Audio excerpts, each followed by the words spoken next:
Baik, terima kasih. Selamat sore, Pak Buldan dan teman-teman sekalian. Beberapa wajah familiar ya, sering ikut angkringan di CICP dan ini sudah ke 26.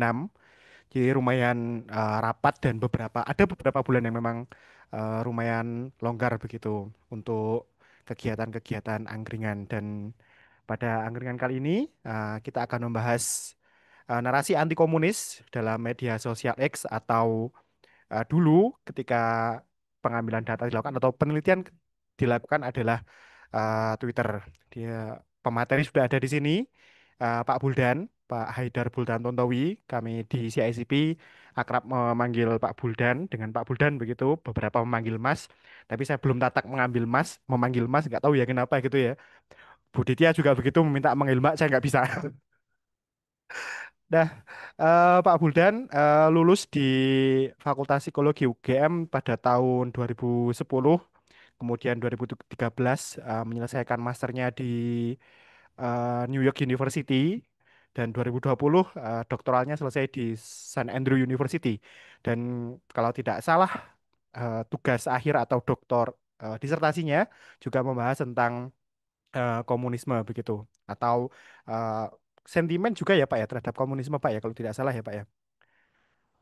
Disertasinya enggak sih, lebih ke rekonsiliasi. Oh ya rekonsiliasi. Eh, kemudian eh, ini menarik begitu apa yang dibawakan Pak Buldan kalau misalnya kita sudah membaca papernya Pak Buldan begitu juga sudah diteaserkan juga di eh, Instagram CICP. Jadi memang eh, narasi-narasi anti komunis ini kerap muncul terutama ketika event-event pemilihan presiden begitu ya Pak Buldan ya 2019, 2014 apalagi 2014, 2019 kalau tidak salah isu yang digoreng dalam menyerang salah satu capres atau menyerang kandidat-kandidat di dewan atau di kementerian rata-rata ya isu-isu ini belum pernah surut lah ada yang mengatakan itu seperti kaset rusak yang terus diulang-ulang begitu tapi ya tetap apakah bisa dikatakan ampuh atau tidak mungkin kita bisa mendengarkan langsung nanti dari Pak Buldan begitu. Tanpa berlama-lama nanti mungkin ada 40 sampai 50 menit Pak Buldan bisa mempresentasikan penelitian ini latar belakang metode sampai dengan hasil teman-teman nanti kemudian ada waktu juga untuk berdiskusi begitu. Silakan Pak Buldan. Oke, terima kasih Mas Yus sudah memperkenalkan saya. Assalamualaikum warahmatullahi wabarakatuh. Selamat sore semuanya. Terima kasih sudah meluangkan waktunya untuk diskusi sore ini. Mungkin saya akan lebih senang kalau nanti lebih banyak diskusinya ya daripada paparan dari saya, sehingga lebih seru dan saya bisa belajar juga dari teman-teman. Jadi proses pembelajaran secara dua arah, tidak hanya dari saya. Untuk penelitian yang saya sampaikan hari eh, di hari ini, mungkin saya akan ceritakan juga beberapa mungkin konteks yang mungkin tidak terlalu penelitian banget gitu kan ya. Jadi mungkin kalau standarnya kan latar belakang, metodologi, kemudian hasil diskusi. Mungkin karena di sini sebagian besar anak CICP bukan ya, user umum. Oh, umum Pak, ini ada beberapa yang CICP, ada beberapa juga yang bahkan sepertinya dari luar UGM. Oke, ya, ya mungkin formatnya mungkin mungkin tidak terlalu penelitian banget, tapi saya juga menjelaskan tentang kenapa mungkin saya merasa ini penting dan kenapa ini memotivasi saya untuk penelitian ini. Mungkin itu akan saya bahas hari ini. Baik, saya share screen. Ini suara saya masukkan ya. Merdu Pak, merdu. Oke, saya minum dulu. Monggo. Alhamdulillah. Baik. Jadi penelitian ini itu sebenarnya saya rancang ketika masih S3. Saat itu yang disampaikan Yus, saya memang meneliti tentang PKI itu eh, dari S3. Namun penelitian tentang Twitter atau sosial media itu baru pemikiran yang menurut saya menarik. Dan ketika saya usulkan ke pembimbing saya, ternyata pembimbing saya kurang setuju, gitu kan ya.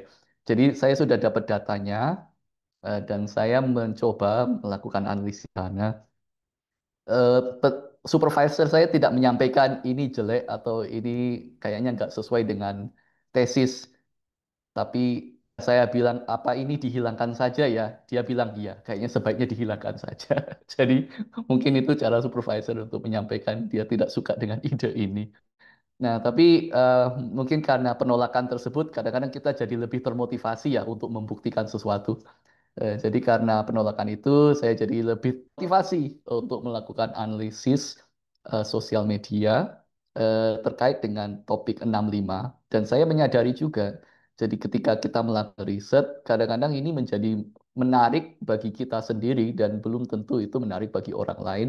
Apalagi bagi misalnya supervisor saya, yang dia biasanya penelitian dengan konteks yang Western, yang global, eh, bagi dia dia tidak bisa menilai atau memahami kenapa ini isu yang sangat penting dan itu berbeda dengan saya bagaimana isu ini ya menarik dari sisi pengaruhnya terhadap politik dan juga bagaimana saya mengamati orang Indonesia sendiri terpengaruh ya dengan kejadian 65. Nah, jadi itu sedikit latar belakang ya. Ini proyek Big Data pertama CICP ya. Jadi, ketika 2020 saya balik dan saya diminta untuk mengepalai CIC. Eh, saya memang punya keinginan untuk melakukan riset yang menggunakan data sosial media karena saya sudah ada beberapa kemampuan untuk mengumpulkan data dan biasanya anak CICP mereka sangat aktif ya dalam melakukan riset. Saya pikir mungkin ini strategi yang bagus ya bagaimana kita bisa mengolah data yang sangat banyak dengan sumber daya dari CICP, asisten CICP. Jadi ini proyek big data pertama CICP dan di sini yang terlibat ada His, ada Sofyan dan ada Kinan gitu ya. Dan ini kita memang proses untuk analisisnya cukup lama dan proyek-proyek penelitian setelah ini ya ada yang mirip tapi juga apa ya dari penelitian ini kita banyak belajar hal yang baru. Tapi perlu saya sampaikan juga, jadi hasil dari penelitian ini menggambar kondisi bagaimana kita belum begitu familiar dengan proses analisis data sosial media dan kita masih belajar ya trial and error ketika kita melakukan analisis sosial media itu seharusnya seperti apa, teknik analisis seperti apa yang bisa dilakukan. Kemudian tools-tools yang ada yang bis dan bisa kita manfaatkan itu seperti apa. Itu muncul setelah penelitian ini. Jadi ya kondisi penelitian ini ya masih dalam fase yang sangat awal gitu ya. Nah, kenapa saya tertarik dengan topik apa ya topik G30 SPK itu sebenarnya tidak sengaja ya, tapi sebenarnya secara implisit saya suka dengan conspiracy theory gitu ya, teori konspirasi ya. Dan salah satu teori konspirasi yang menurutku menarik itu JFK. Jadi pembunuhan JFK, John F. Kennedy, Presiden Amerika Serikat. Ada filmnya ya, yang itu Oliver Stone, dan itu membahas tentang bagaimana sampai hari ini orang-orang Amerika bertanya-tanya siapa di balik pembunuhan JFK, John F. Kennedy. Ada beberapa teori yang muncul dan baru akhir-akhir ini mulai ada dugaan kalau Mossad atau intelijen Israel itu mungkin ada keterlibatan di situ. Nah, jadi bagi saya ini sangat menarik. Ada peristiwa sejarah yang terjadi. Peristiwa sejarah tersebut itu kemudian sangat mempengaruhi kondisi politik sebuah negara. Di saat itu Amerika Serikat dan sampai hari ini pun tetap dibahas. Nah, untuk eh, teori konspirasi yang di Indonesia atau saya merasa yang cukup menarik itu menurut saya G30 SPKI. Karena waktu misalnya saya diskusi dengan ibu saya waktu masih kuliah SMA, ya ibu saya juga pandangan yang menarik ya tentang G30 SPKI. beliau mempertanyakan super semar itu ada atau tidak gitu kan ya. Terus dia mempertanyakan sebenarnya PKI itu seperti apa ya. Jadi ada banyak ketidakjelasan apakah dalangnya Soeharto atau yang lain. Nah, ini menurutku itu menarik loh, tema yang menarik. Yang menjadi lebih menarik lagi itu ketika saya kuliah, saya ini teman saya namanya Agus Lukman, teman SMA, saya dulu SMA-nya SMA 6. Dia anak yang mungkin paling cerdas ya di SMA. Kita sering diskusi di OSIS juga di Rohis, kita sering diskusi. Nah, terus kita suka bahas tentang buku gitu kan ya. Nah, terus dia bilang, Bul, kamu tahu nggak sih, Bu, ada seorang penulis Indonesia yang dia sebenarnya dicalonkan untuk mendapatkan Nobel Prize in Literature. Terus aku bilang, mosok sih, kalau saat itu saya cenderung barat gitu kan ya. Jadi saya menilai kalau buku-buku barat itu lebih gitu kan ya. Eh, karena saya besarnya di Australia gitu ya. Nah, terus dia bilang, kamu coba baca buku namanya Bumi Manusia, Pramudia Anantatur. Nah, jadi itu pertama kali saya dapat info tentang buku Bumi Manusia. Dia bilang itu ditulis tahun 1980-an. Saya tertarik, terus ya saat itu yang menerbitkan tidak banyak ya, cuman ada dua, itu 4 buku ya. Tetralogi Buru, itu Bumi Manusia, ada Anak Semua Bangsa, Jejak Langkah, kemudian Rumah Kaca. Saya baca. Nah, yang menarik di situ membuat saya juga cukup terkesan itu ketika saya baca buku itu, ibu saya yang bilang, kamu hati-hati loh baca buku itu. Itu yang itu orang PKI. Nah, jadi itu yang buat aku jadi hubungannya apa gitu loh ya, ya atau cukup cukup terkesan aja kenapa kok sampai ibu saya membuat saya hati-hati. Nah, terus saya pelajari lagi tentang Bumi Manusia, secara isinya. Ya setelah selesai bukunya, kayaknya nggak ada isinya tentang pro PKI gitu. Ya, eh, memang ini tentang penjajahan, bagaimana pribumi mereka meningkatkan kesadaran untuk melawan penjajah gitu ya. Nah, saya tidak melihat pro PKI-nya di mana. Tapi mungkin berkaitan dengan penulisnya yang dia menjadi anggota dari Lembaga Kebudayaan Rakyat ya, si Pramudia Anantatur. Nah, terus aku bilang ke ibuku, Bu, ini nggak ada PKI-nya, ya. Terus malah ya ibuku jadinya baca juga, baca juga, dan juga saya akhirnya beli semua bukunya. Dan di situ saya sangat terkesan karena pas itu kan saya kayak, wah buku barat tuh bagus gitu ya. Tapi ketika baca Bumi Manusia, saya kira, wah ini yang nulis ini itu jenius nih. Jadi Pramudia Anantatur itu jenius. Imajinasinya itu luar biasa. Apalagi setelah saya pelajari, ternyata Pramudia Anantatur menulis buku ini itu dalam penjara, ya, ditulis dalam penjara dan dia tidak menulis ya. Jadi ini semacam story. Jadi kayak wah luar biasanya pikiran orang ini Pramudia Anantatur dia berimajinasi tentang tokoh, tentang skenario cerita, tentang plot twist, tentang keterkaitan antara tokoh-tokoh yang mencurigakan, yang sangat aneh, tapi yang sangat luar biasa gitu ya. Dia storytelling. Nah, kemudian dia minta sama petugas, IT masih diketik. Ya. Nah, jadi bayangin ini ya, kayak masterpiece ini itu lahir dari penjara gitu ya. Jadi itu saya semakin kagum ya tentang ya orang Indonesia ini. Dan ini memang luar biasa bukunya. Dan ternyata memang dia dicalonkan untuk mendapat Nobel Sastra. Tapi saat itu tidak karena bukunya dilarang ya oleh pemerintahan Soeharto. Jadi ada pembatasan penjualan buku-buku itu sehingga tidak bisa ini. Ya jadi itu temanku ini yang mungkin bagi orang yang berpikiran narasi anti komunis, ya temanku ini mungkin pro komunis gitu ya, karena dia mendorong saya untuk membaca buku kiri. Dan mungkin nanti saya juga dianggap sebagai pro komunis karena saya membuat ibu saya baca dan juga adik saya juga jadi baca, teman-teman saya, teman mahasiswa ya, saya dorong untuk baca juga dan mereka baca. Ya mungkin saya dianggap sebagai anti PKI ya karena disuruh baca buku ini. Nah, itu pengalaman sangat mengesankan yang saya ingat-ingat. dan membuat saya bertanya, ini kenapa ya? Gitu. Kok seperti ada isu, ada sebuah peristiwa yang jadi jauh sebelum saya lahir ya. Ya, jauh sebelum saya lahir. Tapi ini sangat mempengaruhi pikiran dan perasaan orang tua saya, teman-teman saya, dan juga setelah saya melakukan penelitian, ternyata orang-orang seumuran saya juga ada yang merasa ini kok kayaknya atau tabu, gitu ya. Nah, sebagai social psychologist itu sangat menarik gitu ya. Peristiwa sejarah bagaimana itu membentuk pikiran dan perasaan kita.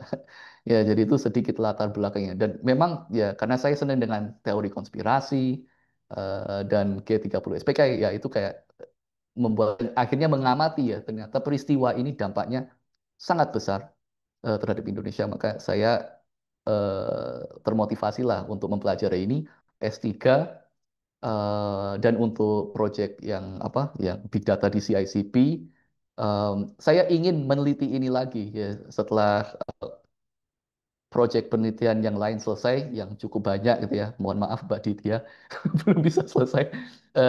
Tapi kalau itu udah selesai saya ingin lagi persoalan PKI karena menurut saya itu sangat menarik. Nah, jadi apakah masalah PKI ini sesuatu yang relevan hari ini? Ya, ternyata kalau kita lihat Google Trends ya. Jadi ini Google Trends saya coba ketik di, saya coba eh, klik ya di kemarin ya. Jadi G30S, saya klik di Google Trends, dan kita bisa lihat trennya ya. Jadi dari 2004. Jadi ini Google Trends mulai ada dari 2004 dan itu memantau kondisi minat ya. Jadi ini skor skor minat atau interest. Nah, kalau misalnya sini berarti di bawah 25. Nah, yang menarik di sini yang mungkin tidak banyak orang yang memperhatikan ya dari tahun 2004 sampai 2016. Nah, tapi ini nih tahun 2017 minat terhadap G30S ini mencapai puncak ya. Jadi ini skornya menjadi 100. Ini menggambarkan bahwa G30S saat itu sangat diminati ya, atau pembahasan pembicaraan G30S saat itu sangat tinggi. Nah, setelah tahun 2017 memang tidak setinggi tahun 2017. Tapi kita lihat tetap ada minat ya. Jadi ini menggambarkan meskipun ini sebuah peristiwa yang terjadi tahun 1965, namun minat terhadap topik ini terus menjadi sesuatu yang apa ya relevan ya dalam kehidupan saya. Dan ya dugaan saya karena ini sesuatu permasalahan yang unresolved gitu ya. Jadi ketika ada masalah masa lalu yang unresolved atau tidak terselesaikan, ini akan terus menjadi bayangan ya atau menjadi sesuatu yang kita ingat-ingat. Ada yang tahu kenapa di sini minatnya menjadi sangat tinggi tahun 2017? Ini Peristiwa apa ini? kalau tidak salah itu Mhm. ya mau ada pengulangan eh, pengulangan bukan pengulangan kembali diwajibkannya penontonan film-film itu ya Pak ya kalau nggak salah ya Pak ya. Ya betul, Nobar. Siapa Ya, tokoh? ya. Gatot Nurmantio kayak kalau Nah, nggak salah. itu ya, benar ya. Jadi saat itu memang Gatot Nurmantio dia menginisiasi ya bagaimana ada nonton bareng lagi. Jadi bukan wajib ya, tapi nonton bareng. Dan di saat itu tahun 2017 saya juga ikut nonton bareng. Pas itu lagi pulang S3 untuk mengumpulkan data, itu nonton bareng di kampung-kampung dan dijaga sama RT gitu kan ya. Jadi ya memang suasananya sangat menarik. Tapi ya itulah ini topik yang cukup dibahas dan itu sangat mempengaruhi. Ini masih relevan konteks G30S PKI sampai hari ini menurut saya. Nah, kita perlu memahami konteks eh, 65 bagaimana ini kenapa menjadi sesuatu yang penting bagi Indonesia. Jadi kalau kita memikirkan tentang politik Indonesia atau identitas orang Indonesia, ini menjadi salah satu titik perubahan ya atau pivotal movement. Pivot gini ya. Ya, jadi kalau pivot itu berarti terjadi kayak perubahan yang sangat besar. Nah, konteks 65 itu ada peristiwa global yang relevan, tapi juga ada peristiwa lokal yang relevan ya. Jadi untuk 65 itu saat itu memang sedang perang dingin. Nah, jadi negara-negara Barat itu khususnya Amerika Serikat, mereka memiliki kepentingan untuk menghambat tumbuhnya komunisme di Asia Tenggara. Jadi ada yang namanya domino effect ini. Jadi domino domino theory, mereka punya teori bahwa kalau misalnya di Asia satu negara itu jatuh ke pengaruh komunis, negara yang lain juga akan jatuh ke pengaruh komunis. Ya, jadi di global kita harus memahami negara-negara adidaya saat itu punya kepentingan untuk menghambat pengaruh komunis di Asia dan di Asia Tenggara. Jadi kalau kita baca buku-buku sejarah, eh, kita akan memahami Indonesia menjadi satu tempat yang Amerika Serikat sangat concern ya. Jangan sampai Indonesia itu jatuh ke tangan komunisme. Jadi kalau misalnya kita lihat di film-film, biasanya yang diangkat itu Vietnam. Ya, jadi film Rambo atau ada banyak film ya. Tun itu berkaitan dengan Vietnam. Tapi hampir tidak ada film Amerika yang tentang Indonesia. Tapi kalau kita lihat dokumen-dokumen sejarahnya ya, saat itu komunikasi Washington dengan Jakarta itu sangat intens. Karena mereka sangat khawatir Indonesia jatuh ke pengaruh komunisme. Hanya itu, pengaruh PKI di Indonesia memang sangat tinggi ya. Jadi keanggotaan orang Indonesia di PKI yang sangat tinggi. Sehingga itu menjadi semacam warning ya bagi Amerika Serikat. Jadi kita harus paham bahwa ada konteks global yang mempengaruhi politik di dalam negeri. Nah, perubahan besar apa yang terjadi di Indonesia? Perubahan besarnya adalah perpindahan dari Soekarno ke Soeharto. Dan ini terjadi yang sangat besar ya. Jadi eh, Soekarno salah satu peristiwa yang menyebabkan Soekarno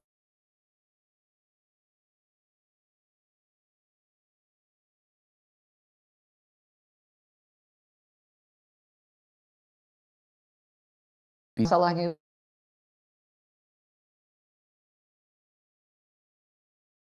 dari PBB dan dia banyak melakukan kebijakan ekonomi yang baik sehingga saat itu terjadi demonstrasi besar-besaran. Mahasiswa terlibat, masyarakat juga protes ya. Ya mirip ya, tapi mungkin lebih parah yang di zamannya Soekarno, inflasi sangat tinggi. Ya, perekonomian saat itu buruk. Kalau kita baca data perekonomian Indonesia dari kolonial ya. Jadi ada bukunya itu dari zaman kolonial sampai zaman SBY. Kita bisa melihat pertumbuhan ekonomi saat eh, sebelum peristiwa 65 sangat buruk itu di zamannya Soekarno ya, sekitar mungkin 65 atau 64.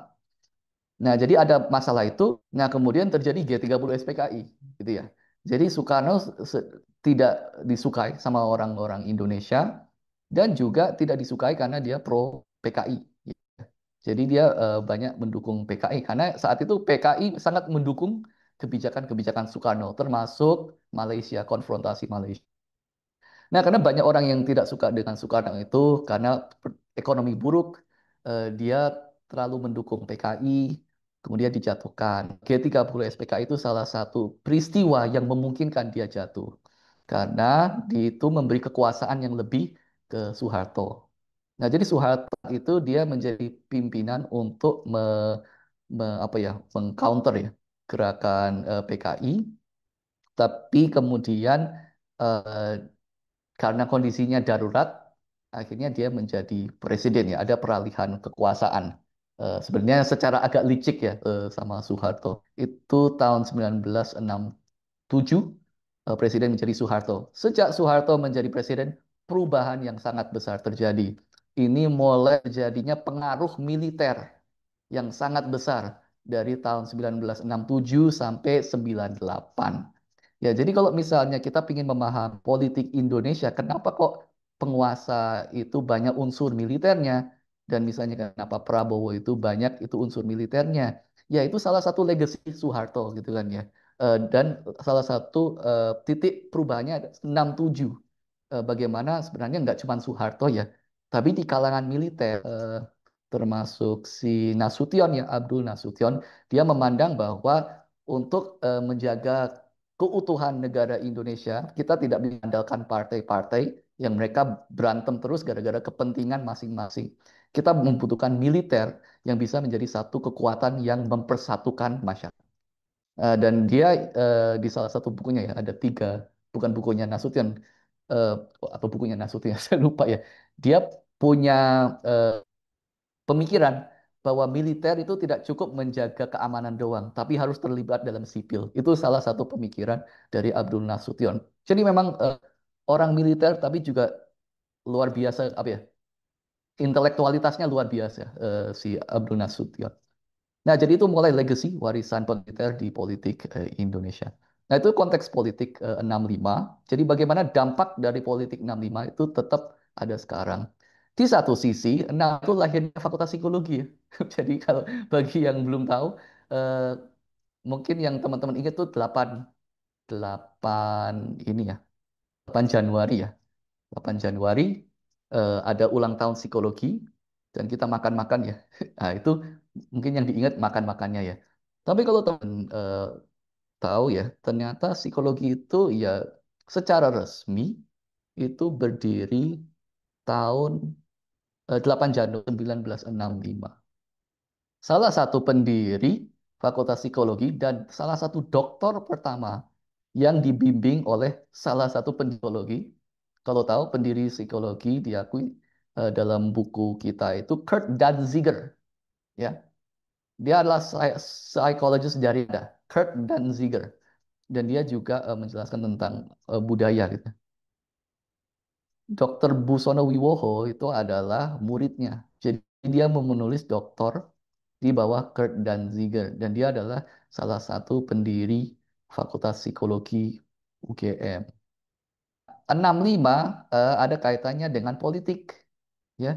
Apa yang terjadi dengan Busono Wiwoho? Dia terlibat dalam beberapa organisasi yang dipandang sehingga dia sempat diberhentikan dan dipenjara, ya. Si bayangin ini pendiri Fakultas Psikologi UGM diberhentikan di politik, dipenjara sama istrinya di Jawa Tengah. Dia baru di, dikeluarkan ya, baru dikeluarkan. Jadi ini eh, tulisan dari Kukuh. Kukuh itu anak CICP juga ya, Kukuh Basuki Rahmat di Indo Progress. Dia baru keluarkan itu tahun berapa ya? Kukuh nggak ada di sini. Tahun 9 Februari. Bukan. Sebentar. Eh, baru bebas tahun 99 ya. Dari ya baru bebas sebagai tahanan politik.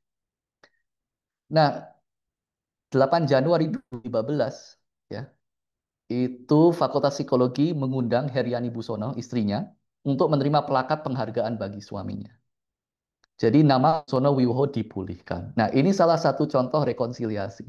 Jadi ketika sejarah menstigma pendiri Fakultas Psikologi sebagai orang kiri penjara dan dianggap sebagai orang yang makar, pengkhianat bangsa, Fakultas Psikologi punya inisiatif untuk memulihkan namanya, mengakui bahwa dia seorang yang berkontribusi besar terhadap berdirinya psikologi. Ya, jadi peristiwa ini setelah saya mulai tertarik dari kuliah, kok banyak ya. Sekarang saya jadi dosen UGM, itu tidak terlepas dari konteks 65 ini. Bahkan pendiri kita, ya kita semua, ya mungkin sebagian besar ya anak CICP, kita lulus psikologi. Pendiri kita itu dulu dicap sebagai orang kiri, PKI. Dan dia merasakan sesuatu yang tidak adil. Nah, jadi saya merasa ini penting ya, eh, problem 65, bagaimana ini membentuk pemikiran kita. Oke. Jadi itu sedikit kayak mungkin agak personal gitu ya. Nah, pembahasan tentang akademik tentang PKI juga terus berkembang ya. Jadi dari analisis Dick Anderson, McVeigh, terus ada Harold Crouch, John Rusa. Buku ini saya senang banget ini, kayak film, kok film kayak buku misteri gitu kan ya. Nah, terus ini yang lebih baru ada Jess Melvin. Dia yang pertama kali menunjukkan bahwa pembunuhan yang terjadi itu terjadi secara sistematis oleh militer. Nah, kemudian ini dari Catherine McGregor, Jess Melvin, dan Annie Polman banyak meneliti tentang Indonesia tahun 2018. Buried Histories ini John Rusa. Jadi ini pembahasan akademik tentang 65 luar negeri itu ternyata cukup banyak ya dan cukup eh, menarik ya. Nah, kalau di psikologi ada beberapa juga. Ya, jadi ini papernya Mas Idam dan saya juga ada di sini. Saya berkontribusi di bagian 65 ya. Ini bisa masuk ke jurnal ini. Dia membuat teori tentang kekerasan massal di Asia Tenggara dan pembunuhan massal PKI menjadi salah satu case-nya. Terus ini paper yang saya bahas di sini. Saya cek di jurnal psikologi Ulayat ini ada judulnya Saya Tidak Mau Mati Sia-sia, Pengalaman Hidup Mantan Tahanan Politik 65. Ini tahun 2025. Bahasan tentang 65 baik secara histori dan saat ini ada beberapa penelitian psikologi ke sini itu menunjukkan bahwa topik ini, topik sejarah yang cukup penting ini sangat menarik dan relevan untuk kita teliti sebagai social scientist ataupun psikologis yang lain. Oke, jadi ini saya akan membahas tentang topik yang di paper itu ya. Jadi saya akan bahas tentang narasi dan sebenarnya kenapa kok narasi itu penting? Karena narasi itu sebenarnya storytelling ya. Jadi storytelling itu sesuatu yang alami bagi manusia ya. Yang saya lakukan di sini itu sebenarnya storytelling ya. Dan kalau misalnya kita belajar tentang Majapahit gitu ya, ternyata yang dilakukan oleh penulis buku Kertanegara ya, Kitab Kertanegara itu buku yang menjelaskan tentang Majapahit ya, ditulis oleh Empu Prapanca. Itu juga sebenarnya storytelling ya. Jadi gurunya dia menceritakan tentang zamannya Ken Arok dan yang lain. Itu storytelling. Jadi itu kayak tradisi kita melakukan storytelling. Nah, storytelling itu kemudian yang membentuk pemikiran kita. Orang itu seperti apa sih? PKI itu seperti apa? Itu sebenarnya dari cerita yang diwariskan dari orang-orang terdahulu. Nah, jadi narasi itu ada narasi pokok ya, atau master narratives. Jadi ini menurut narasi atau naratif merupakan penjelasan tentang sebuah peristiwa ya. Jadi fokus ke peristiwa, bagaimana sebuah peristiwa terjadi. Nah, bagaimana kita tahu sebuah peristiwa itu terjadi? Ya kita lihat story-nya seperti apa. Kalau kita ingin memahami Perang Dunia Kedua atau Perang Irak ya, Perang Irak tahun 2004. Ceritanya gimana? Ya kita lihat dulu ceritanya dari perspektif Amerika Serikat seperti apa. Ya kalau dari perspektif Amerika Serikat, peristiwa Perang Irak itu adalah sebuah usaha untuk memberantas teroris. Ya, dan mungkin unsur membebaskan orang-orang Arab dari diktator gitu kan ya. Nah, jadi cara kita menceritakan sebuah peristiwa itu mempengaruhi pemahaman kita terhadap peristiwa tersebut. Dengan kita menceritakan sebuah sejarah atau peristiwa, kita akan mengidentifikasi siapa penjahatnya, siapa pahlawannya. Ya, cara kita menceritakan sebuah peristiwa itu tidak terlepas dari kepentingan. Nah, kita harus memahami itu. Dan itu menjadi kelihatan terutama film. Kalau kita melihat film-film tentang Perang Vietnam, umumnya itu menggambarkan pihak Amerika sebagai hero atau pahlawan dan Vietnam sebagai orang-orang yang tidak beradab atau tidak bermoral. Sama seperti kalau perang-perang di Arab itu juga kelompok-kelompok lawan itu dianggap sebagai kelompok yang tidak beradab dan haus kekerasan. Sementara orang kulit putih atau yang menggunakan bahasa Amerika, bahasa Inggris, mereka dianggap sebagai pahlawan dan orang yang bermoral gitu ya. Nah, jadi ini syarat kepentingan.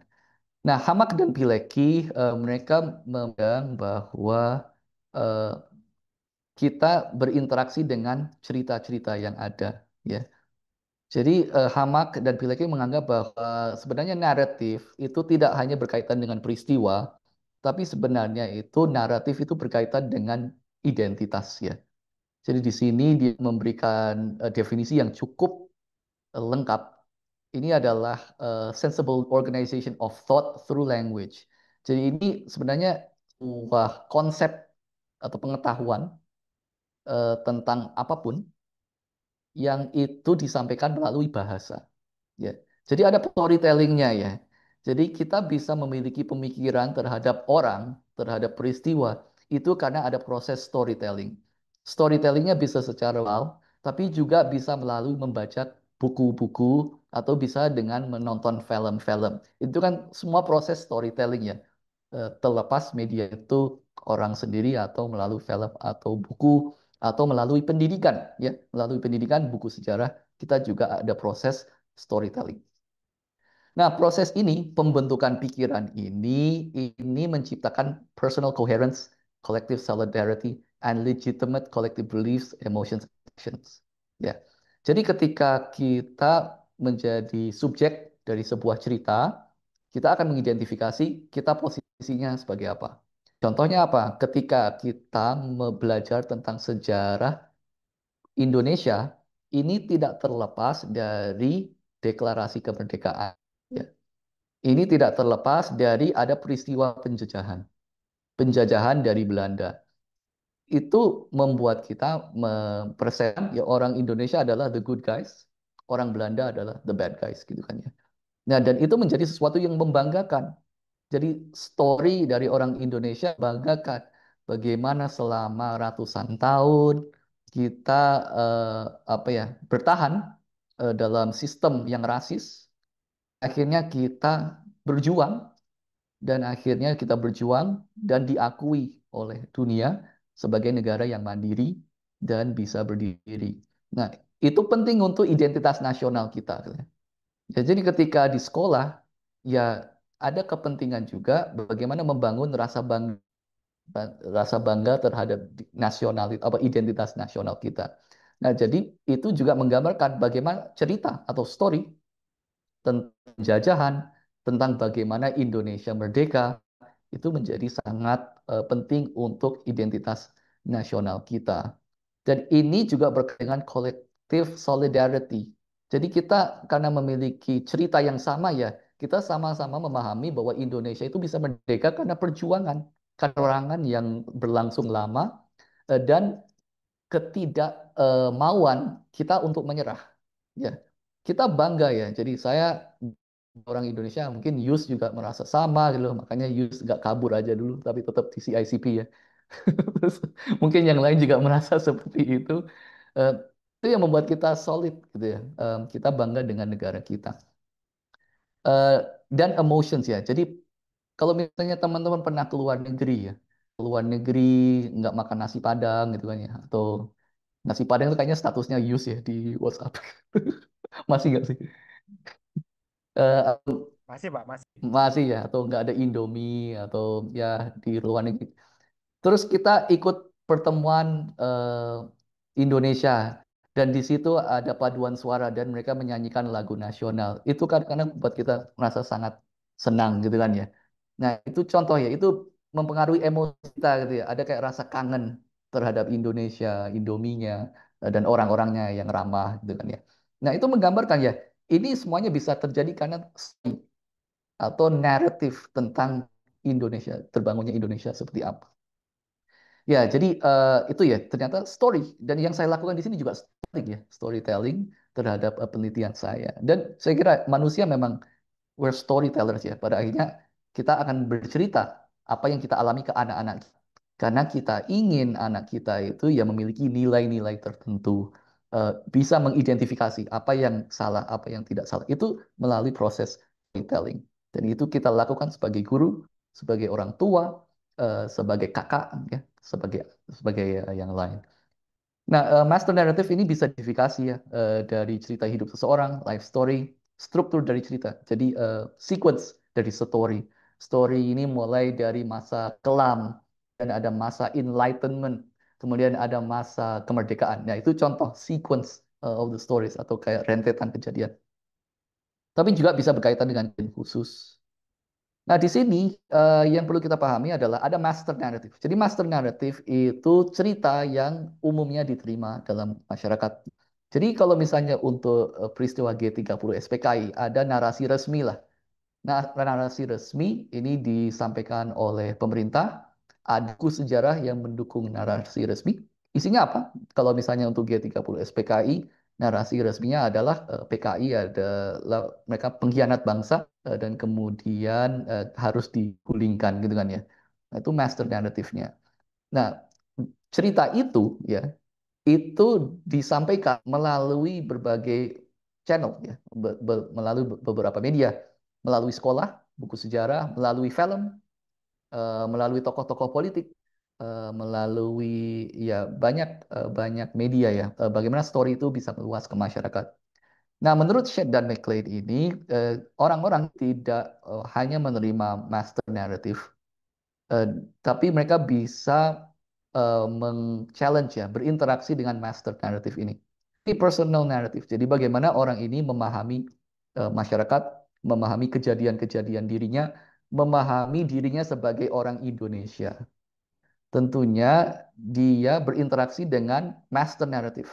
Narasi tentang orang Indonesia yang berlaku secara umum, yang itu dibentuk oleh lembaga pendidikan, dan juga tokoh-tokoh yang penting di masyarakat, tapi juga ada alternatif naratif ya. Jadi ini ada alternatif naratif itu mengcounter master narrative. Jadi ke gampangnya, kalau misalnya master narratifnya adalah PKI adalah dalang dari eh, peristiwa G30 PKI atau pembunuhan jenderal-jenderal, alternatif naratifnya adalah ini bukan PKI tapi ini adalah militer gitu ya. Atau ini bukan hanya PKI, tapi ini PKI mereka bekerja sama dengan militer. Tapi inisiator utamanya adalah militer. Itu contoh alternative narrative. Nah, jadi mass narrative dan alternative narrative ini bisa membangun personal narrative. Jadi akhirnya bagaimana kita memahami sebuah peristiwa dan bagaimana kita memahami sebagai dampak ya dari pemahaman peristiwa tersebut. Ya, jadi ini narasi pokok G30S berdasarkan Ariel Herian, dia dosen eh, di Australia. Jadi ada usaha kudeta yang dilakukan oleh kelompok bernama Gerakan 30 September dan peristiwa ini didalangi oleh Partai Komunis. Maka partai ini harus dihancurkan. Ya, jadi dalam cerita ini ada jelas pahlawannya siapa, orang jahatnya siapa ya. Pahlawannya adalah militer, tapi penjahatnya adalah PKI. Ya, jadi ini story digunakan untuk membuat masyarakat memaknai sebuah peristiwa. Nah, kalau narasi tandingan, ya ini cerita yang menentang narasi pokok ya. Jadi contohnya kalau McVeigh dan Andrew militer, mereka menjadi dalang eh, kudeta bukan PKI. Atau ada juga PKI dijebak oleh Soeharto dalam peristiwa G30S ini oleh Win. Kalau Crouch, PKI dan pihak dalam militer bekerja sama dalam merencanakan dan melaksanakan kudeta. Ya, jadi itu tentang counter narrative ya. Oke, jadi yang saya lakukan karena saya penasaran dengan ini em, dan tertarik dengan data sosial, saya mencari eh, tweets atau ya tweets ya di X atau di Twitter dengan menggunakan kata kunci PKI. Nah, dan saya juga pengumpulan datanya itu berdekatan dengan tanggal 30 September. Karena biasanya obrolan tentang G30S itu meningkat ketika mendekati 30 September. Jadi saya mau bulan data 20 September, dan ini tahun 2018 ya. Dan saya ambil datanya terus sampai 7 Oktober. Kemudian tweet tersebut saya kumpulkan dan saya analisis menggunakan metode konten analisis ya. Jadi dari 4.000 sebenarnya 12-an ribu tweets ya, tapi yang saya analisis itu yang relevan 4.105 dan ada 1.048 tweets yang ini relevan atau tidak berisi eh, pesan ya di dalam tweetsnya atau tidak bisa dianalisis. Hasil apa? Jadi hasilnya saya bagi menjadi tema eh, tweets yang mendukung PKI atau mendukung narasi resmi pemerintah ya. Nah, jadi tweets-tweets yang mendukung itu memang lebih banyak ya. Ada 71% itu cenderung mendukung eh, narasi resmi atau cerita resmi dari pemerintah. Tema yang muncul dari tweets-tweetsnya terdiri dari allegation atau tuduhan PKI, penolakan PKI, dan ciri-ciri negatif PKI, setuju dengan narasi resmi pemerintah, mendukung pemutaran film PKI atau pengkhianatan G30 PKI, dan juga yakin dengannya kebangkitan PKI. Ya, jadi itu yang support. Kalau untuk yang counter narratives, ini hanya 884 atau 8,92%. Jadi lebih dikit dibandingkan dengan tweets yang mendukung. Di sini ada skeptis terhadap isu PKI, ada tweets berkaitan dengan konspirasi G30 SPKI, ada juga tentang kritik terhadap G30 SPKI, terhadap film ya. Eh, ada tema terkait simpati ya, simpati terhadap korban dan turunan PKI, dan juga ada tentang sikap negatif ya, opini negatif terhadap PKI. Nah, jadi kita bahas satu-satu. Di sini ada setuju dengan narasi anti komunis. Ini beberapa contoh tweets berkaitan dengan tuduhan PKI ya. Nah, jadi di sini menarik karena ini adalah bentuk perilaku. Jadi kenapa ini berkaitan dengan setuju dengan narasi anti komunis? Karena dia menggunakan cara-cara lama untuk menyerang orang lain. Jadi ketika kita menyerang seseorang dengan misalnya misuhan gitu ya, atau kata-kata yang buruk, di Indonesia kan seseorang dengan tuduhan PKI itu sesuatu yang sangat hina gitu ya, atau sesuatu yang cukup berat dan kasar gitu ya. Jadi ketika kita melabeli seseorang dengan PKI itu tidak main-main ya. Nah, jadi ini contohnya dan kita lihat bagaimana tuduhan PKI ini digunakan untuk menyerang simpatisan ya dari Jokowi gitu ya. Jadi Jokowi didukung simpatisan PKI dan ini bukan pencemaran nama baik. Lihat saja pendukung Jokowi. 98% tidak percaya PKI kejam dan sejarah PKI. Bahkan mereka menyalahkan TNI dan kaum muslimin. Nah, jadi di sini kelihatan nih bagaimana mereka menggunakan informasi cerita dari PKI yang resmi untuk menentukan orang ini PKI atau bukan. Dan PKI itu sesuatu yang sangat buruk. Nah, pertama, PKI itu harus kejam. Nah, itu bagian dari cerita resmi PKI. PKI itu kejam. Dan di sini yang penting, ini menyatakan bahwa menyalahkan TNI dan kaum muslimin.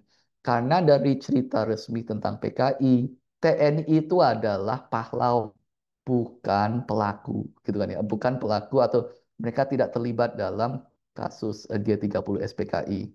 Nah, jadi dia menyampaikan sesuatu yang sesuai dengan narasi resminya. TNI dan kaum muslimin, mereka pahlawannya, dan PKI adalah yang jahat. Ini juga ya, jika agamamu Islam tapi tidak menjalankan sholat, ini tanda kamu akan tumbuh menjadi PKI. Ya, jadi kembali lagi, ini sangat khas Indonesia. Begitu kuat pengaruh cerita lama terhadap eh, pikiran kita, sehingga kita bisa mengkaitkan agama seseorang dan perilaku sholatnya dengan afiliasi PKI, ya akan tumbuh menjadi PKI.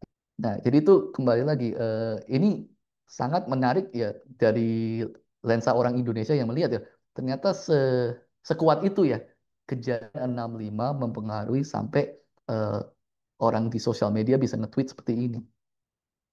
Nah, kemudian ada tentang penolakan, penolakan PKI harus dimusnahkan dari Indonesia. Jadi mengikuti cerita dari apa ya, dari narasi resmi. Ini juga PKI kejam. Mereka membantai kiai-kiai, siswa pesantren, jenderal dan orang-orang yang anti PKI. Jangan digiring ke arah teori konspirasi. Ini bukan kerja CIA dan SUH. PKI kejam dan ini fakta.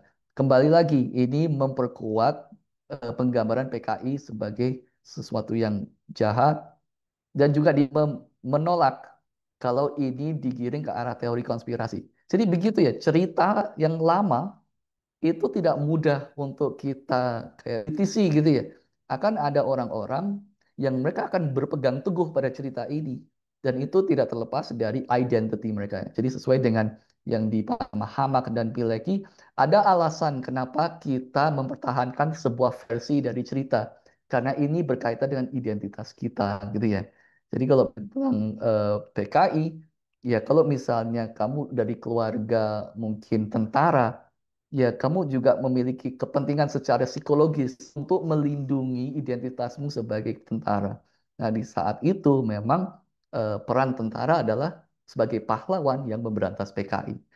Ketika itu kemudian diubah, itu implikasinya tidak hanya secara faktual sejarah, tapi secara psikologis itu akan seolah-olah kamu pahlawan sekarang menjadi pelaku pembunuhan massal. Itu kita harus pahami sebagai psikologis, bukan sesuatu yang mudah untuk diterima oleh semua orang. Dan itu kan kenapa orang itu berpegang teguh pada cerita-cerita yang ada dampak terhadap identitas mereka. Nah, jadi ini contoh yang lain ya tentang setuju dengan narasi anti komunis. Jadi ini menggambarkan sejarah bahwa pada 30 September terjadi G30 SPKI. Tujuan utama PKI adalah mengganti Pancasila. Jadi ini semuanya hanya mengulang kembali. Nah, ini berkaitan dengan setuju dengan film ya, em, dan menggambarkan PKI sebagai organisasi yang sangat jahat. Nah, ini mulai counter narrative ya. Jadi tweets-tweets yang ini bertentangan dengan narasi resmi. Jadi ini mulai ada tweets-tweets, mereka skeptis ya. Mereka curiga, kenapa kok isu PKI ini dipakai terus ya, khususnya untuk politik ya. Jadi mereka bilang nih, mudah memfitnah PKI. Namanya adalah mereka yang tidak memiliki data internet dan tidak cerdas. Jadi dia membodohi mereka-mereka yang eh, mudah menggunakan PKI untuk sebuah isu. Ini juga dari semua literatur, kesaksian, video, dan data, saya tidak menemukan bahan yang menunjukkan PKI anti agama dan anti Pancasila. Ini berlawanan dengan cerita resmi, karena PKI itu sama dengan, kalau cerita resmi, PKI itu anti agama, ya, dan anti Pancasila. Mereka pengkhianat, makanya mereka harus dibasmi. Nah, kemudian ada konspirasi G30 PKI ya. Jadi mereka mempertanyakan eh, narasi dari pemerintah dan tidak begitu percaya gitu. Kemudian ada kritik terhadap film G30 SPKI. eh, ya, percaya dengan kekecewaan PKI karena menonton film pengkhianatan. Sama saja dengan percaya bahwa US menang perang Vietnam karena menonton Rambo. Dan di sini penelitian sejarah semakin banyak dan temuan mereka selalu berkembang. Karya budaya seperti film, teater, musik, buku juga semakin banyak yang memberikan perspektif alternatif. Tapi masih ada orang yang suka menyebarkan hoaks. Klaim mereka adalah bahwa film G30 SPKI satu-satunya sumber, sehingga mereka mengaburkan kebenaran. Nah, yang cukup penting, tapi tidak banyak menurut saya itu tweets-tweets yang simpati terhadap korban ya. Jadi ketika narasi resmi terhadap PKI itu bahwa mereka jahat dan mereka itu layak untuk dibunuh gitu kan ya. Nah, jadi simpati itu menjadi sesuatu yang sulit ya, atau itu membutuhkan proses psikologis yang cukup ya mungkin tidak instan gitu ya. Jadi di sini contohnya G30 SPKI, non-sipil versus non-sipil, elit versus elit, korbannya jutaan warga sipil yang diburu, ditangkap, diperkosa, dan mereka kesulitan hidup setelah G30S. Tidak peduli jika korbannya benar-benar PKI atau tidak, beberapa memang ada afiliasi, tapi beberapa sama sekali tidak ada kaitan apapun dengan kudeta. Menolak lupa, tolak Orde Baru. Yang ini juga saya muak dengan semua orang memanfaatkan isu PKI. Apakah mereka tidak tahu ratusan ribu dan bahkan jutaan orang yang orang tuanya dituduh PKI dan harus menderita 7 keturunan. Dari dan sekarang orang tetap jualan isu PKI untuk meraih kekuasaan. Ya, jadi ini dia simpati ya atau menunjukkan bahwa ada orang yang dituduh itu kayak mengalami ketidakadilan. Jadi dari perspektif PKI itu bisa jadi korban dan banyak mereka yang dituduh padahal itu salah sasaran. Nah, yang menarik di sini adalah ada beberapa tweets yang berkaitan dengan Orde Baru ya. Jadi ini sedikit menggambarkan bagaimana isu ini itu juga fun dengan isu pemerintahan ya atau kekuasaan. Beberapa orang dibunuh Orde Baru bahkan sebelum Soeharto menjadi presiden sampai 98. Pembunuhan tersebut sangat kejam dan dilakukan pada skala yang sangat besar. Korbannya, mereka bukan pelaku. Jadi ini sedikit juga menggambarkan simpati ya terhadap eh, PKI, dan ini berlawanan dengan narasi resmi atau cerita resmi dari pemerintah. Kemudian di sini Soeharto manipulatif dan lebih kejam dari PKI, dan jangan biarkan Orde Baru dan Cendana bangkit kembali karena dia bukan jenderal yang baik. Ya. Nah, jadi ini juga jadi contoh bagaimana eh, tweet-tweet seperti ini atau suara atau pandangan yang seperti ini akan menentukan mana kita memandang pemerintah ya, atau memandang tokoh-tokoh politik ya.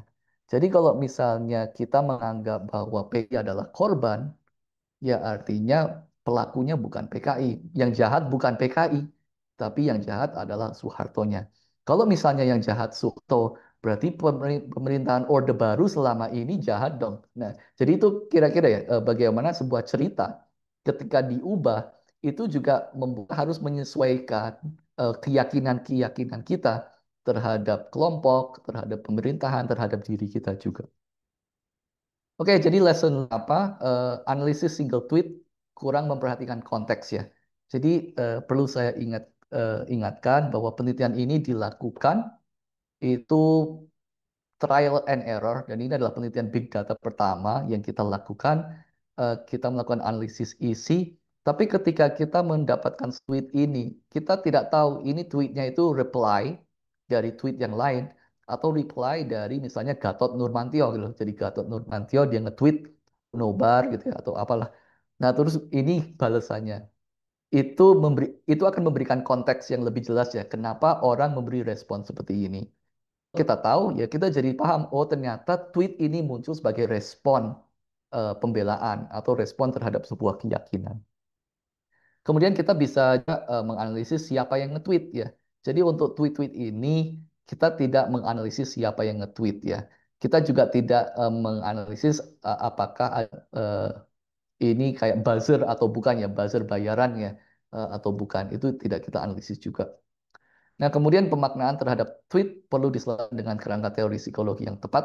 Jadi misalnya, apakah tweet tersebut eh, cocok ketika kita menggunakan teori counter narratives atau narratives dari Han Pilecki, Shedd, dan McLean, atau ini lebih masuk ke social representations of history.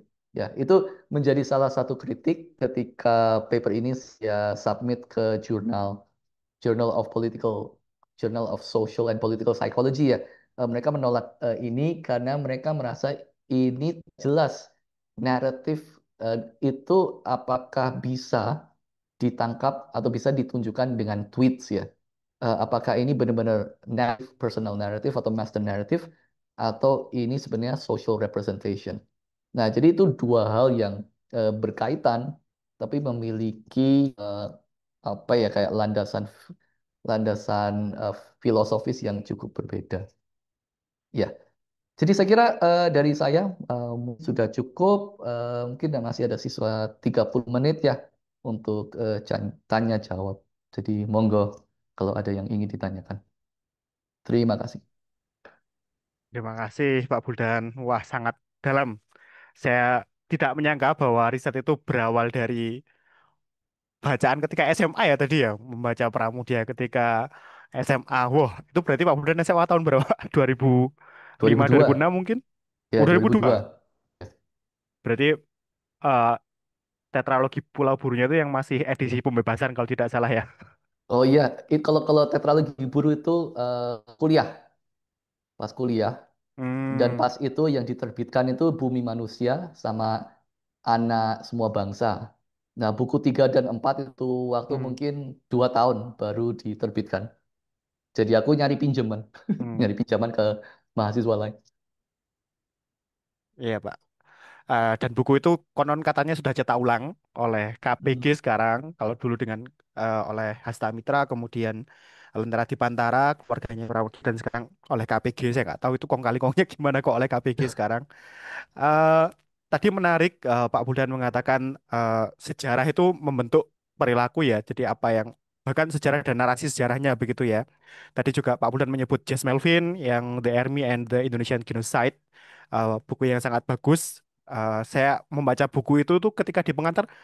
Oh, dia melakukan di Aceh kalau tidak salah ya Pak. Di Aceh kemudian Betul, ada Aceh. berkas Ya, Aceh ada berkas-berkas terkait dengan berkas yang membuktikan bahwa ini tuh didalangi oleh militer begitu. Kemudian Robinson tadi The Killing Season, teman-teman sebenarnya sudah bisa membaca itu di versi terjemahan sudah ada kalau tidak salah Komunitas Bambu menerbitkannya.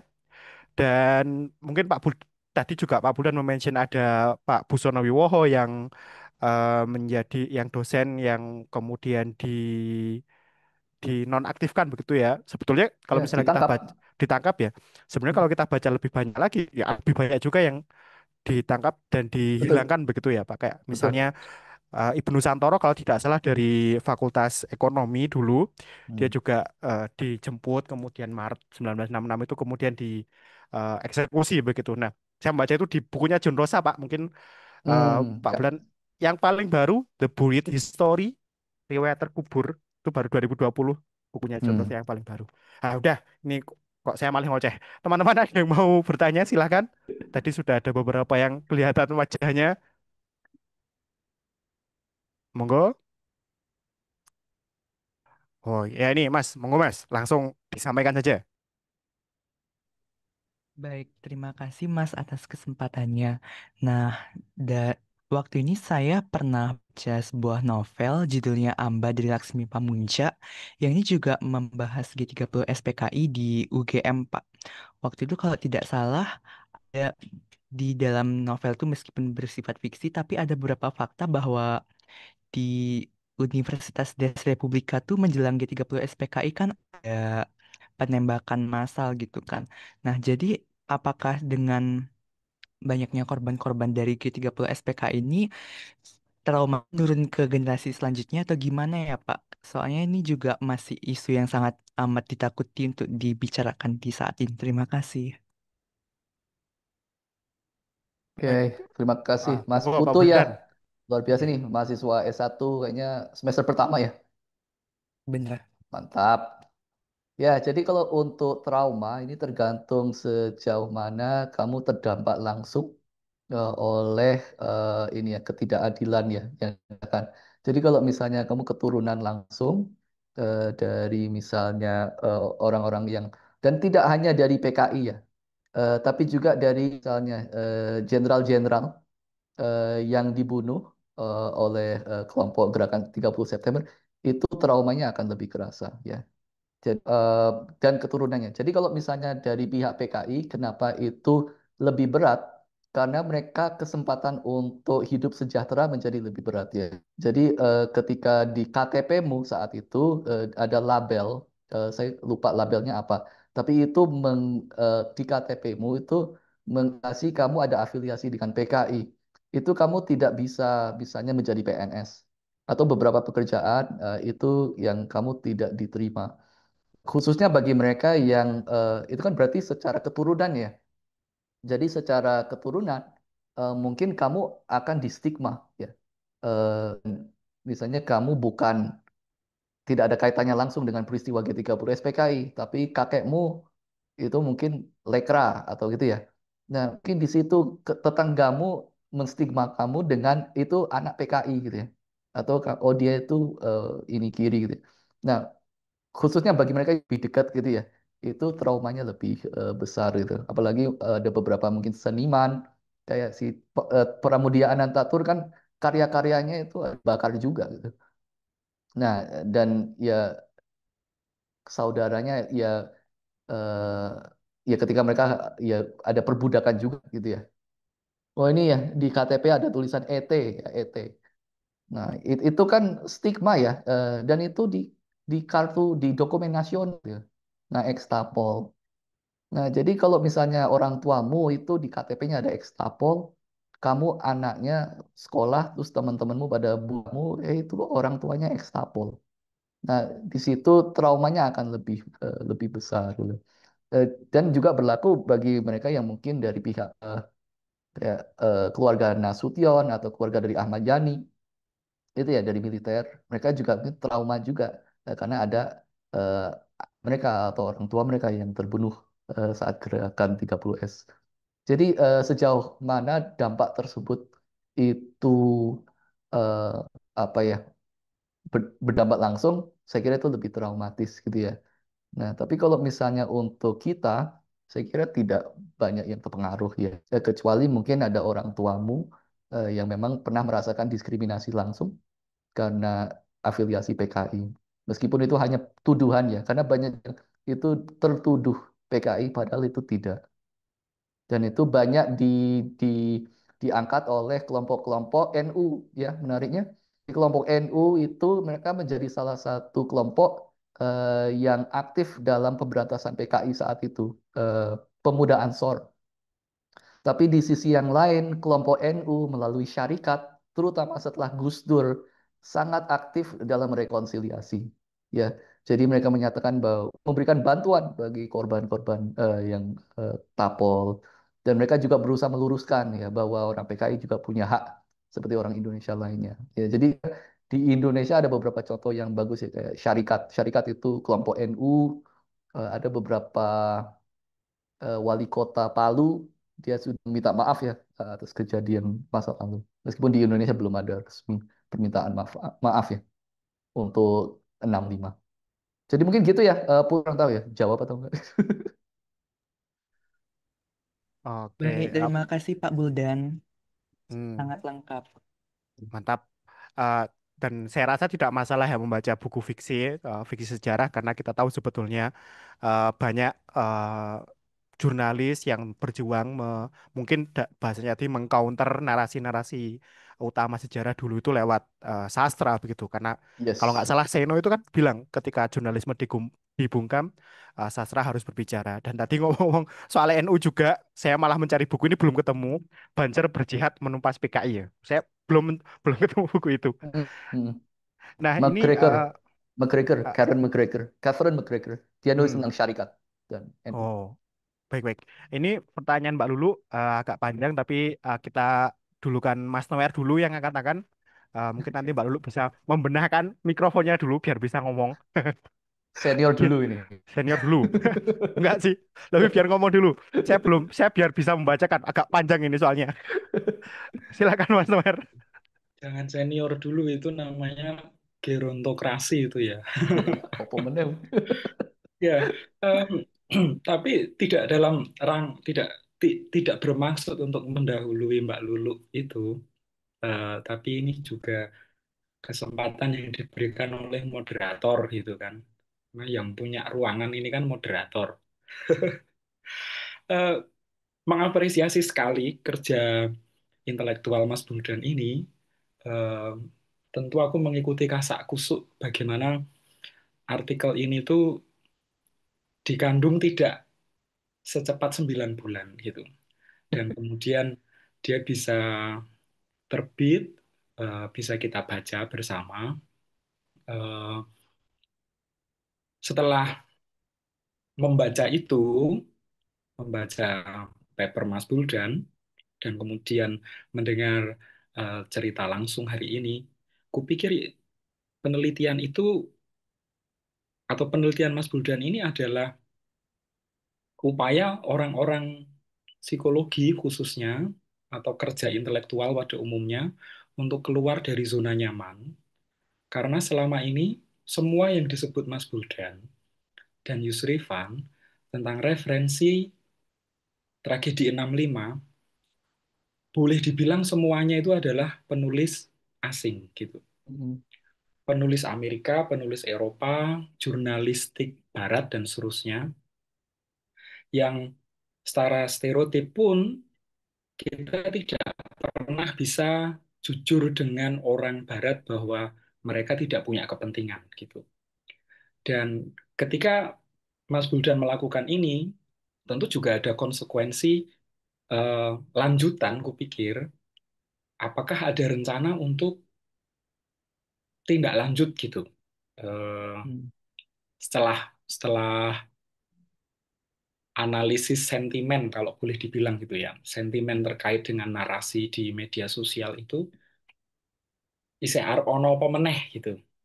Karena kupikir kita butuh scholar yang kemudian bisa berbicara dalam kaitannya tentang 65 ini sesederhana atau sesimpel yang tidak terlalu berisiko big data Hmm. gitu. Big data itu Ya. kupikir tidak terlalu berisiko gitu. Tetapi waktu dulu aku S1, aku punya kawan, dia skripsi dengan kualitatif, kawanku ini meneliti tentang bagaimana penerimaan ekstapol. Dan dia menelusuri pada orang-orang ekstapol itu, dia bilang hanya dapat 5 orang. Gendeng, 5 orang tuh wes jos Hmm. gitu. Untuk Hmm. menelusuri ekstapol di tahun 2016-15 begitu. Kalau boleh dibilang sebenarnya, selain Mas Buldan ini kan ada Mas Buldan yang lain gitu, yang melakukan penelitian serupa dengan angle atau bahkan tema 65 ini gitu. Eh, Kupikir ini bisa menjadi undangan yang baik gitu dari CICP gitu. Karena selama ini ketika Jokowi saat masih menjadi presiden, dia mengakui ada kejahatan yang dilakukan oleh negara, termasuk di dalamnya 65, tapi juga betul kata Mas Budan tadi, dia tidak meminta maaf. Gitu. Negara tidak meminta maaf atas kejahatan yang dilakukan. Yang kemudian ini juga turut mempengaruhi gitu pada bagaimana kerja-kerja intelektual, penelitian atau juga dosen yang melakukan itu juga tidak terlalu secure gitu untuk melakukan gitu.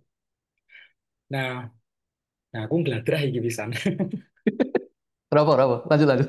Nah, soalnya aku gelisah gitu ya.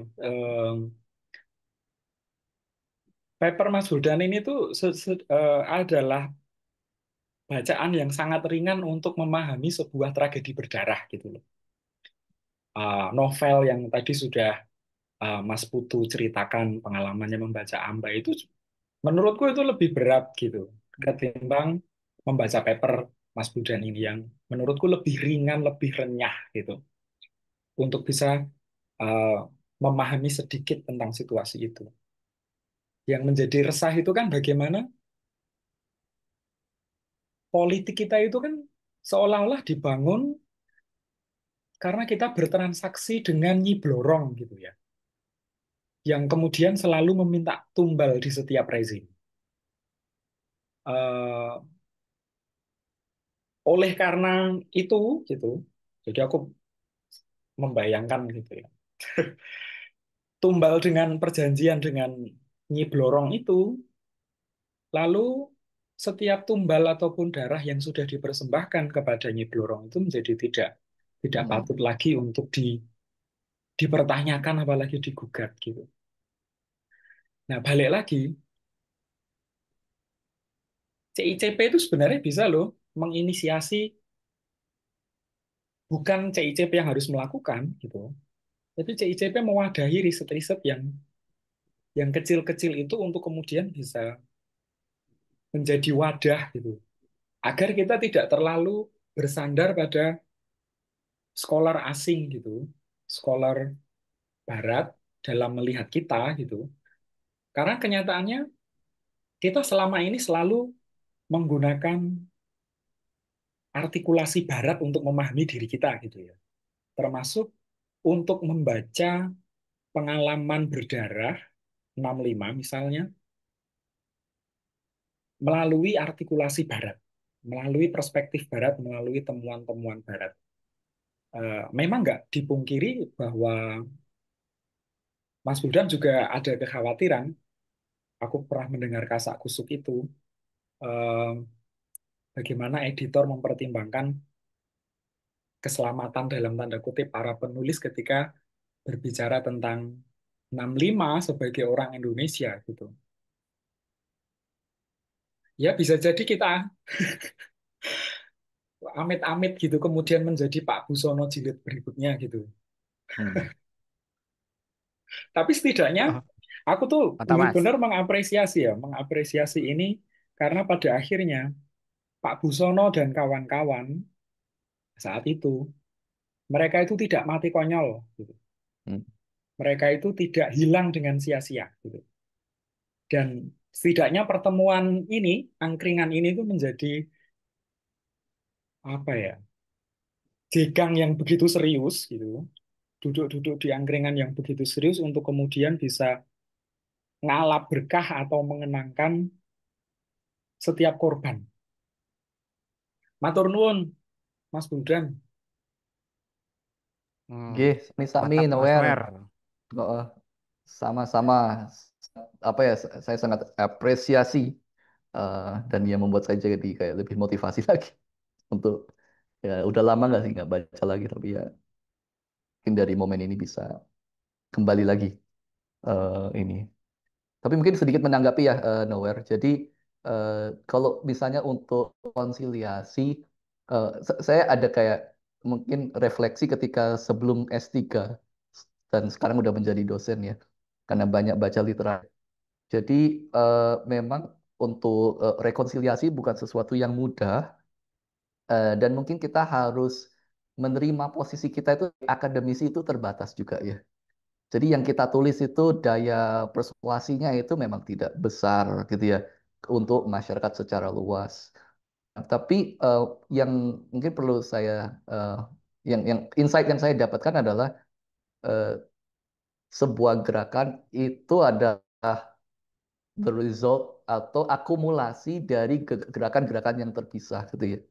Ya, jadi misalnya kita sebagai peneliti lihat isu ini, tapi ada budayawan yang menulis novel tentang tadi kekerasan, ada filmmaker yang mereka membuat film tentang itu. Kadang-kadang justru peran budaya itu lebih persuasif ya untuk mengubah sikap masyarakat.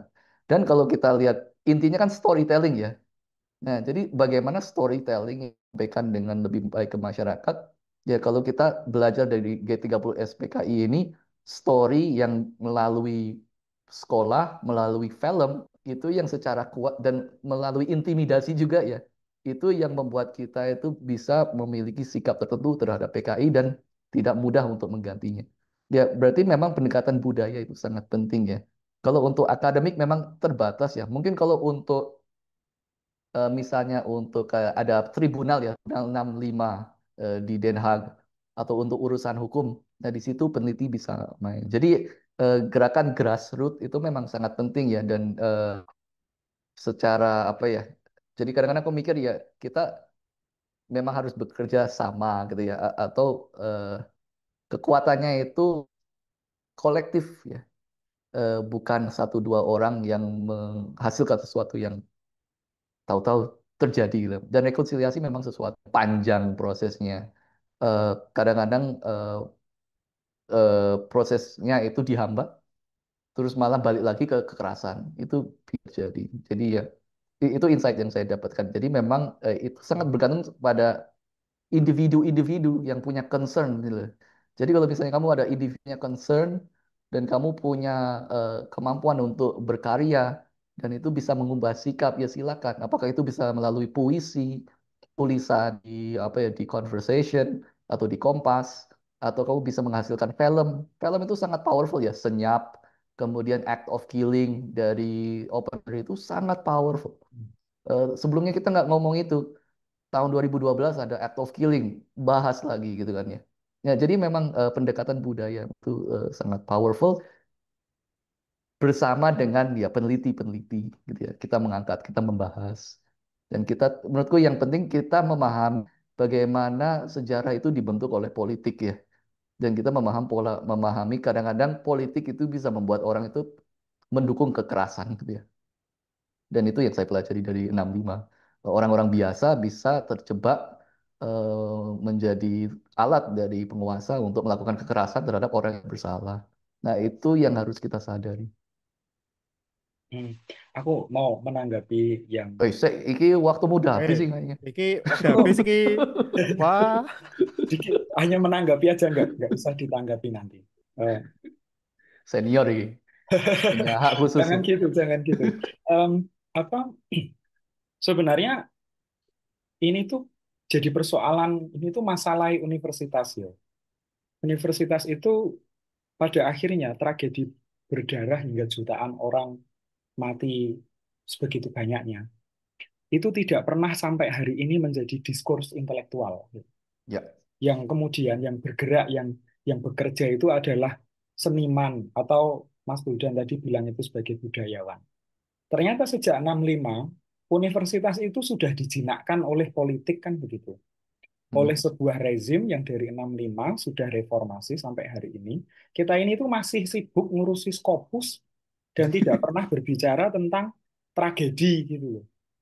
Jadi tragedi itu kemudian hanya menjadi dongeng dan mitos yang kemudian hidup dalam keseharian menjadi hantu-hantu yang hanya kita takuti aja tapi tidak pernah menjadi percakapan intelektual di kampus gitu. Karena semua kampus di Republik ini sudah memusingkan bagaimana harus segera akreditasi dan mengejar ranking termasuk Scopus sampai lupa ada tragedi. Wes gitu, jangan ditanggapi. Matur nuwun Mas Buldan, Yusri Ye, Fan. sami-sami juga Noel. Senang Oh, bisa mantap. diskusi lagi. Iya, tadi kalau ngomong-ngomong tindak lanjut, kalau nggak salah Pak Bulan tadi di awal mention eh, tema atau tentang PKI ini sangat ingin terus didalami ya Pak Bulan ya. Tadi kalau nggak salah tadi ada Buditya, nah itu Buditya ya. Jadi Pak Bulan masih mau riset PKI lagi. Nah, ini Ya, langsung ke tapi ya, ya, kita ke pertanyaan Mbak Lulu dulu Pak Bulan. Ini jadi tentang Pak Ben, kemudian ada imaginary community tadi yang terbayang adalah eh, bagaimana narasi itu diproduksi dan direproduksi, disebarluaskan, kemudian membentuk imajinasi kolektif tentang identitas kebangsaan. Misalnya orang-orang menggunakan hashtag anti PKI, tagar anti PKI, dan mereka meskipun tidak saling kenal, secara langsung saling berbagi imajinasi bersama bahwa mereka adalah bagian dari kelompok yang nasionalis dengan menggunakan hashtag tersebut gitu. Nah, dari yang Pak Buldan teliti, eh, apakah ada konten yang masuk, Pak, yang kemudian diteliti misalnya eh, gambar atau meme atau sesuatu yang dijadikan bahan analisis, begitu, Pak Buldan? oke, jawabannya tidak ada. Dan jawabannya tidak ada. Jadi gitu ya Mbak Lulu ya. Kalau pertanyaannya tadi itu yang terakhir ya tidak ada. Kita hanya menganalisis teksnya saja. Karena saat itu memang kemampuan kita terbatas ya, Lulu. Jadi mungkin saat ini mungkin kita ada dalam posisi yang lebih baik ya, untuk menganalisis meme atau gambar yang sebenarnya banyak juga yang menunjukkan apa ya, rasa skeptis ya terhadap PKI itu melalui meme-meme gitu ya. Jadi kayak memasangkan Mark dan tokoh politik, eh, kayak Fadlizon dulu kan, Fadlizon kan dia ada fotonya dia itu berkunjung di patungnya Marx, padahal dia juga ya apa ya anti PKI gitu. Tapi kita tidak menganalisis foto-foto eh, begitu, Lulu. Kalau pertanyaannya itu ya jawabannya gitu sih, tidak ada. Oke. Ah, sepertinya bisa udah sangat menarik ya. Jadi mungkin bisa di di anu ditanyakan lain waktu. Tapi ini ada pertanyaan lagi. Hmm. Nah, ini nanti mungkin bisa tanya ke Faikal. Ini suara saya masih terdengar nggak? Masih. Oh, masih. Eh, Mas Putu mungkin nanti bisa ngechat Faikal untuk artikel yang terkait begitu dan itu Mas Noer siap mengikuti risetnya Pak Buldan selanjutnya. Wah, Mas Noer mau ikut loh Pak Buldan. Alhamdulillah. Saya juga mau ikut. Mantap. Tadi udah langsung mau antri. Aku tuh mengikuti penelitian tentang hantu gitu. Jadi Oh, ketok engko aku nek wis rampung disertasi aku arep riset tentang hantu gitu. Dan hantu itu hmm, menjadi representasi hmm, sosial ya, tentang ya. tragedi gitu. Betul. Em, Bagaimana kita mengenal hantu hari ini kan berkembangnya sangat masif dan variatif itu kan pasca 65 ya. Hmm, Ternyata sejarah pocong gitu misalnya. Pocong itu tidak kita kenal sebelum tragedi itu. hmm. Oh iya, Jadi masa pocong-pocongan iya. Hmm, ya, itu ya, tidak make sense, paham, paham, tidak paham. tidak tidak kita kenal sebelum sebelum tragedi itu. Kita mengenal hantu yang mirip pocong. Aku lupa namanya tiba-tiba, tapi bentuknya itu cuma kain putih gitu loh. Hmm, hmm, Nah, semenjak 65, barangkali orang-orang saat itu merekam sebuah trauma yang melelahkan gitu. Eh, ada mayat yang sebegitu banyak Ya. harus dipulasara begitu, yang kemudian membuat orang saking begitu lelah dan traumatik, kemudian yang berkembang adalah pocong gitu. Mm-mm. Dan hantu-hantu yang lain gitu. Kalau suster ngelesot itu ya baru Hmm. 7-8 tahun terakhir kan. Mm-mm. Aku SD itu belum ada itu suster ngelesot, dan pengaruh media juga. Sundel bolong itu juga baru itu. Sundel Mm-mm. bolong, kuntilanak itu juga baru. Pengaruh media misalnya oleh Susana itu juga sangat berpengaruh gitu. Hmm. Mantap. Bisa ini. Iya, Mantap Pak jadi Bulan. Tahun depan Pak Bulan. kalau ini sih, kalau saya dari perspektif mungkin ya lokal gitu ya, sebenarnya salah satu hal yang potensi kita teliti tentang tokoh-tokoh rekonsiliasi. Nah, ada satu tokoh tuh yang pingin banget aku wawancarai, tapi eh, ya aku kan kondisinya agak, ya maksudnya kok utang penelitiannya agak ini ya, dan bimbingan. Tapi ada tokoh yang masih hidup namanya Agus Wijoyo. Agus Wijoyo itu anak dari Aku bisa jenderal yang menghubungkan, dibunuh. Mas. Hah? Apa? Aku bisa menghubungkan. Serius, Agus Wijoyo. Serius. Nah, Aku itu. aku berhubungan baik dengan adiknya. Wah, ini dia. Oke, jadi tak sampaikan ya. Dia itu memberikan contoh tokoh rekonsiliasi. Di satu sisi, ayahnya dibunuh oleh Gerakan 30 SPKI. Tapi dia tokoh militer ya. Militer itu kelompok yang sangat anti rekonsiliasi. Gimana secara psikologis dia mau mempromosikan rekonsiliasi. Padahal anak dia, orang tuanya dibunuh. Dia di militer. Di militer itu anti ya. Kalau Prabowo kan, yang lain kan mereka cenderung tidak suka dengan rekonsiliasi, apalagi maafkan PKI. Kalau si Agus Wijoyo, sepemahaman saya, dia nggak mau sampai memaafkan ya. Tapi kan resikonya banyak ya secara politik ya. Kalau dia punya kebenaran hati. Nah, menurutku justru tokoh-tokoh yang seperti dia itu harus kita wawancarai. Karena itu menggambarkan ya mungkin Indonesia legowo gitu ya. Jadi kayak itu menggambarkan realitas kita ya ketika menghadapi sesuatu peristiwa yang sangat traumatis, tapi apa yang membuat dia kemudian kayak punya kesadaran dan kebesaran hati untuk tidak hanya menerima, tapi juga mendorong orang lain itu jangan sampai membenci gitu loh. Itu yang luar biasa. Wah, kalau Nowhere punya akses ke situ, mantap tuh. Gas. Wah, mantap. Ini obrolannya harus di dapur lagi nih ya berarti ya. Ayo, kapan ke CICP Iya. lagi nih? Udah, Hah? Aduh, tapi ya, hibah, hibah, hibah yang lain, Pak, mungkin, Pak. ya, kayaknya dari hibah aku wis wis mentok. Ayo, Nggak apa-apa mungkin kita kan, bisa foto bersama dulu, teman-teman. Oh ya, nggak siap. apa-apa, sebagai rencana itu jos itu. Jos banget itu. Ya, Jadi kan aku tokoh-tokoh yo isih militer. masih Hmm. nggarap disertasi yo. Jadi nanti Oh, sambil aku selesai kan utangnya Mas Budan lunas tuh. oh iya. Jadi intinya ya Hmm. tokoh-tokoh militer Cek. pro rekonsiliasi. Karena orang Iya, Ayo, militer itu mereka ini resikonya tinggi. Nah, jadi itu menurutku perlu, suara itu perlu kita munculkan sebagai akademisi, sebagai periset.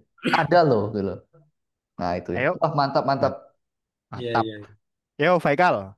Oh, ini Faikal Faikal itu. udah nagih utang Pandukal. nih. Wah, Ya, oke, nanti bahasan risetnya off the record aja ya.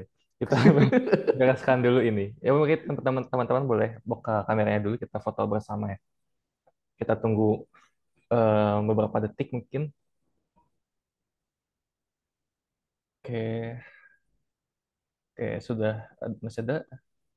Oke, oke, cukup ya. Kita foto bersama. Mungkin saya hitung dari hitungan ketiga. Tiga, dua, satu.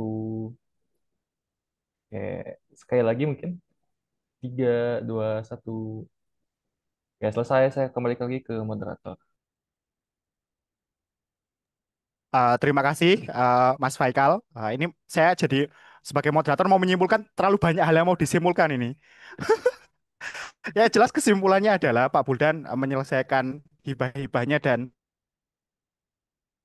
hibah baru begitu ya dengan Mas Noer nanti dengan Faikal dan dengan saya juga saya mau ikut. Begitu ya Bu Ditya ya. Jadi sudah ada rencana lagi. Eh, Sekian dari saya mungkin sudah bisa diakhiri ya, Bu Dani.